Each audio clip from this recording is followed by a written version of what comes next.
Hello there my fellow Holotable heroes and welcome to another Conquest video guide.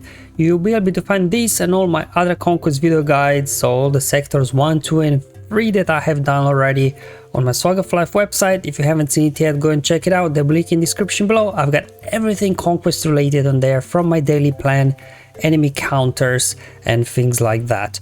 In this one I'll be playing through Sector 4, just showing you some of the teams here that I used to get both Sector and Global feats done. And be warned, there is some cheese in this one, so definitely bring out some bread so you can enjoy the cheese with it. But anyways, let's just start off first by reviewing the feats here in Sector 4. So you have to win 14 battles with a full squad of non-separatist droids. If you don't know yet, this feat is slightly bugged. If you use IG-88, you will not be credited.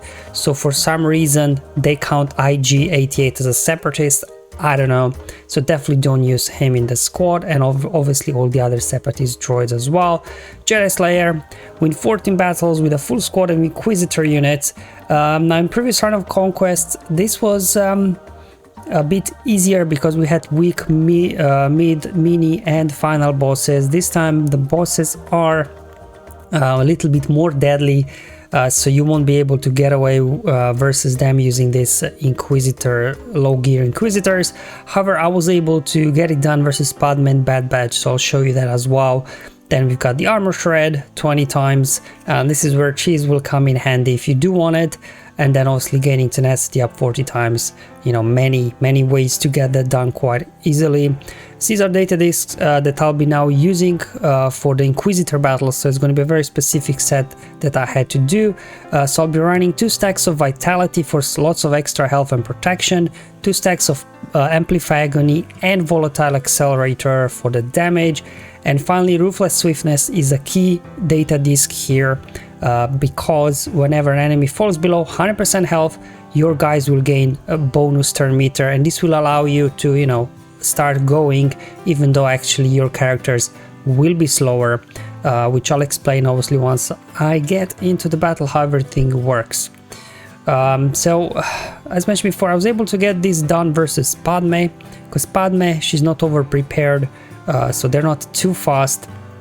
Going with 5th brother lead for even more survivability, more extra health and protection and things like that. I think he gives defense as well. So what I done was I just put my best 5-dot speed sets and health sets, all with protection primaries, except Arrow was speed primary, just to make them as durable and as fast as I could. Obviously at low gear. 7th sister, she's a key character here because from her unique, which one is it? I can't remember. Patience or distraction, either way, from one of her uniques, whenever her allies here, Empire allies, are critically hit, she has a chance to gain some bonus turn meter. That's why this works well versus Padme, because Padme, well, sometimes she started off with a basic for my tasting, but in most cases she will start off with a kick in the face, and as long as she doesn't target 7th sister, obviously they will go after somebody else. Lots of attacks on that unit from the mass assist from her kick, and then what happens is that whenever they get critically hit, then 7th sister gains bonus turn meter, and then she can start do one ability and get Anakin below 100% health, and then this fuels turn meter because of Ruthless Swiftness to the rest of the team, and then you can start smacking AoEs and obviously take these guys down. So that's the overall strategy here, the interaction between 7th sister and then Ruthless Swiftness data disk. Okay, here we go. Padme will kick somebody in the face. There we go, 4 critical hits, which now gave lots of turn meter over to 7th sister, so she can now go ahead. I was thinking to do Kenobi, but no, you want to go after Anakin, so you don't trigger Anakin. And because of Amplify Agony and Volatile Accelerator, this will get Anakin below 100% health, which now Ruthless Swiftness gives 22% turn meter to the rest of the team. And now you can just go ahead, finish off Anakin, do an AoE over here. There we go, we again got somebody below 100% health, again Padme going below 100% health. So as you can see, we're getting lots of bonus turn meter now. So just a case of finishing off the board here, taking out Ahsoka and Padme, and then obviously 3PO will just escape the battle. Oh, he died from damage over times, that's okay. And there we go. So, you know, you can get it done. I'm not saying going to be easy. It didn't work every time because sometimes Padme did start off with her basic attack, but as long as she used a kick on somebody else, not Seven Sister, I was able to get this thing going. Another team that you can give this a go is also Bad Batch, because they're not over prepared, depending obviously on the speed of your Inquisitors and Bad Batch, because, you know, this is the first node in Sector 4 Bad Batch, so they're, you know, towards the low range of their speed modifier, and as you're going towards the end of Sector, it'll be faster. So probably Bad Batch, you'll have to be in the first here 3-4 nodes that maybe you can, you know, compete with them in terms of speed. So for this one, I used the same data disk set, but I remodded my fifth brother to be the fastest, just because obviously here you won't be able to rely on Seven Sister gaining bonus turn meter, because their Echo, he just starts off with a daze straight away. So you want fifth brother to be the fastest, so put the best speed set on him. It doesn't matter here for protection or not, he just needs to be as fast as possible, because he's got an AoE that also dispels buffs, so he'll be able to then do some nice big damage on everybody. Okay, so there's a bit of RNG here involved. What Echo does, what Tech does is the first move. So it didn't work every single time, but I was able to get it done. So if you do need, again, I think Bad Batch and Padme are best bet for now. So you go Echo starting off, but my fifth brother at 293 was just about able to go next. You can do an AoE. Luckily there, the Tech usually starts off with the other ability, not his own AoE. Doesn't matter if you lose somebody, right? You just have to win the battle. And now you can go ahead, stun Echo over there, get out an AoE, number 1. They start dying from damage over times, another AoE over there, and there we go. So I was also able to get it done versus Bad Batch. But, you know, be warned, as mentioned before, there's a bit of RNG involved in what enemy does. But if you do have to get it done, those are the two teams I was able to get it done with specific data disk set. Alright, so moving on to the Non-Separatist Droid feat. So what I did was just use, even doesn't matter if you're a sortie, you know, she's low gear, she's there for the lead. And obviously you need BB-8 here for all the bonus turn meter for your droids, and because of Amplify, you need data disks and so on. You know, you can outrun lots of teams that are not over prepared. So probably best bet here, if you do come across Bad Batch, to farm these kills versus Bad Batch, because they're in most cases not over prepared. Versus Padme, I'm not sure, would you be able to get it done as well? Maybe, but all the other teams here usually are over prepared, so it really depends, can you outrun them when you include 40% bonus turn meter that you get from BB-8's unique. Otherwise, straightforward here for the droid feat. Alright, so let's talk about armor shreds. So once you get to the mini boss, you can actually cheese armor shreds, almost pretty much like all of them in one battle almost. Because of the modifier there, Ben will not be able to be defeated as long as he has any allies alive. So they start off first, doesn't matter, you just want to take care of Rey Jedi training here. Get her out because she keeps getting bonus turn meter otherwise. And now you can just pretty much, you know, there we go, apply armor shred with Gideon, and then, you know, you can manually play it, or you can just kind of hit on auto basic here and wait Gideon for every third or fourth turn, whatever his cooldowns are, and take it off auto basic and then reapply that armor shred. Now you will notice that enemies are getting a little bit of bonus turn meter in my case, so that's why it's good to bring in Stark, because every time he gets a turn he'll remove some turn meter from them. But otherwise, yeah, it really depends on your disc combination. For me, issue is that my volatile accelerator there is blue and my unstable decelerator is gray, so they're gaining more turn meter than unstable decelerator is removing. So if you do have the same color of unstable decelerator and volatile accelerator, then you won't have as much problem with enemies gaining bonus turn meter, I think. Otherwise, you just keep going here. I'm just speeding up the footage now just to see how many armor shreds I was able to do. Especially Reylo there, she's getting lots of bonus turn meter as well. So you also, whenever you can with Gideon, you can push her turn meter back with control the situation. And this is pretty much it. You just keep cheesing, you just let the battle time out, and, you know, armor shreds will count. There we go, almost down the clock. So I was able to get, what is it, 17. I think I'll be able to squeeze in one more, maybe 16. Let's see if I can squeeze in 17 armor shreds here. Okay, there we go. Yeah, and there we go. So I was able to get 17 armor shreds here with troopers versus mini boss. There's another team as well, probably more, that can cheese. That's also an easy way to cheese, is CLS. Here Rebels with Sabine. Again, doesn't matter really Sabine, is she that high gear or not. I think she'll get guard anyway from Chewie because she's the weakest. And the good thing about her armor shred ability, it has lower cooldown than Gideon's. I think she can pretty much every other turn use armor shred, so you can much faster get this knocked out. Han shoots first, take out Rey Jedi training, so you don't have to deal with her, to be honest. And then I'm just going to push back turn meter here on Ben Solo. Okay, there we go. Unfortunately, they landed ability block on Sabine. So the sides there, they got quite high turn meter, so I decided to finish them off and then just keep her all alive, so then Ben Solo obviously will never die. And then it's pretty much similar thing like with troopers. You just you apply armor shred with Sabine, you can then hit auto basic, and then every other turn you take it off basic and apply armor shred with Sabine, put it back on basic, and rinse and repeat really.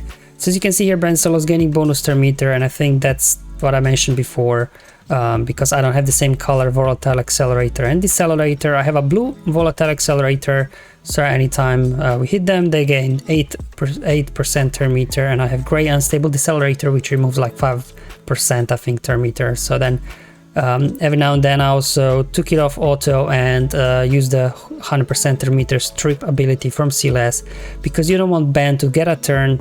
It's not that he will die, but the game will freeze with so many damage over time, which you will see when I come to the end of the battle. So if you're doing either CLS or troopers, you want to time out at this point, because I'm like, cool, I got 20 armor shreds, 2 minutes to go, let's just go ahead, finish off Leia, finish off Ben, and then the game froze. So yeah, it looks like there were just too many damage over times for the game to process when Ben died off. So definitely, if you're doing any sort of cheese team, just let it time out so you don't waste your energy by game crashing and freezing. And that's it, pretty much 2 ways to cheese this. Obviously, you don't need to cheese it, it's only if you really want to. There is a more proper way to get this feat done with various teams as you're progressing through sector, but depending on what you've got in your roster, you know, maybe the cheese teams that I showed you there are your easiest solution here for this feat. So one you can do, if you do have Fennec, obviously you can use Bounty Hunters because she's got an armor shred. I was going up against General Grievous here, get a taunt up. Yeah, I'll just do mass assist, get him out. Grievous not liking it. B1 unfortunately still in stealth, so I decided actually to go after WOD now. There we go. Okay, probably should have done mass assist there on Grievous, because now he got a turn. That was my mistake. But anyway, let's get an armor shred out. Ooh. Yeah, blow him up. There we go. Yeah, and we also get Tenacity up here with Grief as well. If you do have contract triggered, unfortunately I didn't have yet, because B1 was there in stealth, so I wasn't able to get the contract quite done. So versus any other team where you can get contract quickly, then obviously also Grief there would be able to give you Tenacity up for the Tenacity up feat. Another way is doing some sort of Jedi team. You get Kiari Moon, the General Skywalker, they both have armor shreds, so you can just use them here to get this done. Okay, here we go. Empire is quite a nasty team here for Jedi, but but okay, there goes Yoda, unfortunately. I think this ability applies. Yeah, let's go ahead, apply armor shred. Let's swap their meter with Jolie. That's why I have Jolie, obviously, for the revives. So let's go ahead, bring our Yoda back. I'm just gonna go ahead, mark Vader so he doesn't go into Merciless. Do armor shred number 2. Fine, let's take out Pulps, I guess, because he's got mark on him. We have to go after him. Let's go after Throne there. Okay. I should have done here battle meditation with Grandmaster Yoda to spread tenacity up for the tenacity up feat, but I forgot about it. So if you do get opportunity, obviously do it. Another team, we can do some sort of mishmash here, Rey and a bunch of characters that all have armor shred, and you know, hopefully you can get 3-4 armor shreds here done. Okay, again, unfortunately Geos here, they've got ability block, so that might get in the way a little bit. Obviously raise damage immunity will protect your team. Armor shred number 1, armor shred number 2. Let's see if Sabine can get one out as well. Let's keep spamming lifeblood. There we go. We got 3 armor shreds in this battle. Probably Zalbar won't able to get it done because he's constantly ability blocked. But anyway, let's put Beskar over on him. Okay, swap turn meter. See if maybe Kiari can get to another turn here. Nope, Rey finished them off. There we go. I was able to get 3 armor shreds in this one, so not too bad, I would say. And obviously Jedi Master Kenobi here, same drill as with the Jedi. You bring in Kiari Mundi, you bring in General Skywalker, and then Mace and Commander Ahsoka Tano are good because they both have turn meter swap abilities. Hopefully you can get Cam another chance or somebody to get more armor shreds than one out. The thing with obviously Ahsoka's Force Sleepies, yes, it does apply armor shred, but only when she uses it the second time, because first time you instantly defeat somebody, I think it will not apply armor shred. There we go, armor shred number 1. I will now reset cooldowns on Kiari Mundi, so he can do another armor shred.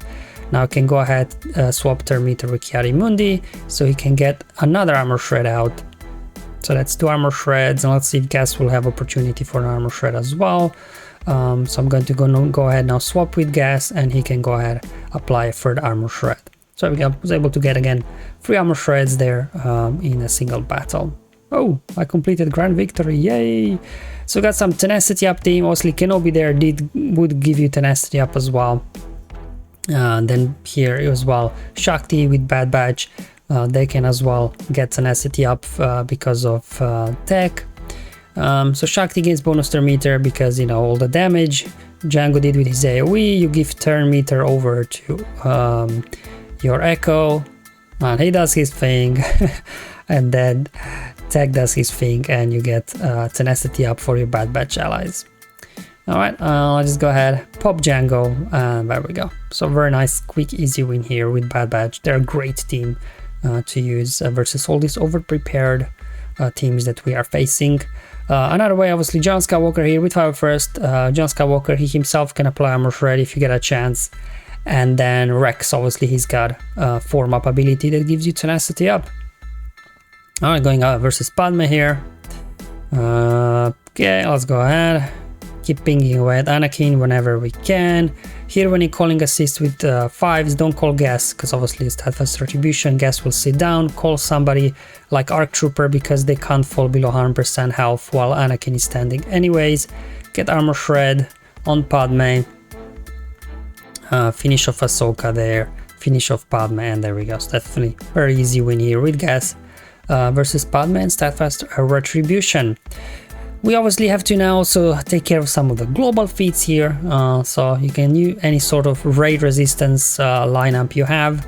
However, you decide to split your resistance between the obviously raid Jedi training teams, the droids team, and obviously as well here Galactic Legend Rey. She pretty much can have anybody alongside her because of the damage immunity. Obviously she'll be able to keep them alive, keep spamming whirlwinds, eventually go into ultimate, and that will be the end of the bears here. Let's do an AoE. Okay, whirlwind, and down they go. There were no match for the resistance forces, it looks like. Alright, so moving on onto another global feat here. We do have to remember the Reylo feat, what I like to call. We need to use 3 Reys and 2 Kylos, or 3 Kylos and 2 Reys, so no matter what you decide. Getting like 3-star wins with Reylo teams here in Sector 4 is becoming a little bit more challenging, because obviously Rey can only protect light side allies, so both Kylos are prone to dying, and Supreme Color is even worse. He's not good at protecting anybody, to be honest. So depending obviously on how many key cards you may need to go back maybe, and obviously reduce some of the battles for the 3 stars if you need. But here we go, just keep spamming whirlwinds, and Night Sisters go down quite easily. Then the other mishmash feat here we have is obviously Vet, Han, and Kylo Ren must surviving. For this feat I've been pretty much using them with Han and Chewie and then Beskar Mando, but can be anybody in the lead, to be honest. If you don't have Beskar Mando, can be CLS or somebody else, because it's really Han and Chewie doing all the damage. Good thing obviously about here, Beskar Mando when going up against Gas with Steadfast Retribution, that he keeps gaining his bonus turns and applying damage immunity on your scoundrel allies. We go, as long as Kylo stays alive. Oh, there we go, it's a 3-star win, nice. 1 hit, 2 hit, and down he goes. So that's kind of my go-to team really for this tournament part, global feat. And then of course we do have first order teams. Again, same thing as with if you do have a Galactic Legendary, you know, you have various ways to split your first order teams. No matter what you choose, you know, Star Killer, we'll see how this one will go. Let's get rid of that critical damage immunity so we can start critically hitting these guys. Let's just give turn back over to Kylo. Do an AoE now, perfect. Unfortunately getting some counterattacks. Get Vader out. Ooh, it wasn't quite enough. Give me some turn meter. Oh, easy there, Star Killer, easy. Vader will die from damage over time anyway, so let's just get Star Killer out now. Perfect. Ah, Barry saved him. Okay. Come on, get him out, boys. There we go. Ruthless Swiftness helping a little bit. Fuel turn meter to the team. That's why yeah, some of them were already low on health and protection. Because I was getting so much bonus turn meter. Another way, again, a different kind of Kylo team here. If, for example, you want to save OG Kylo for the Reylo feats, you want to save his stamina, then you can replace him. I like to use this team here, not Sith Trooper, because Sith Trooper could, you know, take some kills away from you on his assist, and we do need kills with Supreme Leader Kylo Ren here for Invader Shadow Global feat. There we go, finishing off Night Sisters. No revives when Kylo defeats them. Very, very easy. So there you go, guys. That's all the teams I wanted to show you for today. Hopefully you found them useful and helpful. Just, you know, various options here. Sector 4, aside obviously the Inquisitor feat, overall I think wasn't that challenging at all. So hopefully, you know, it'll help out. Let me know if you were able to figure out anything else that works with low gear Inquisitors. Obviously always keen to find out what the rest of the community came up with. Just said that if you do need these feat here Inquisitors, it should be easy to achieve, hopefully. Thank you for watching, guys. I'll see you obviously in Sector 5 video, I hope. But until then, have fun, enjoy your life, and may the RNG be with you, my friends.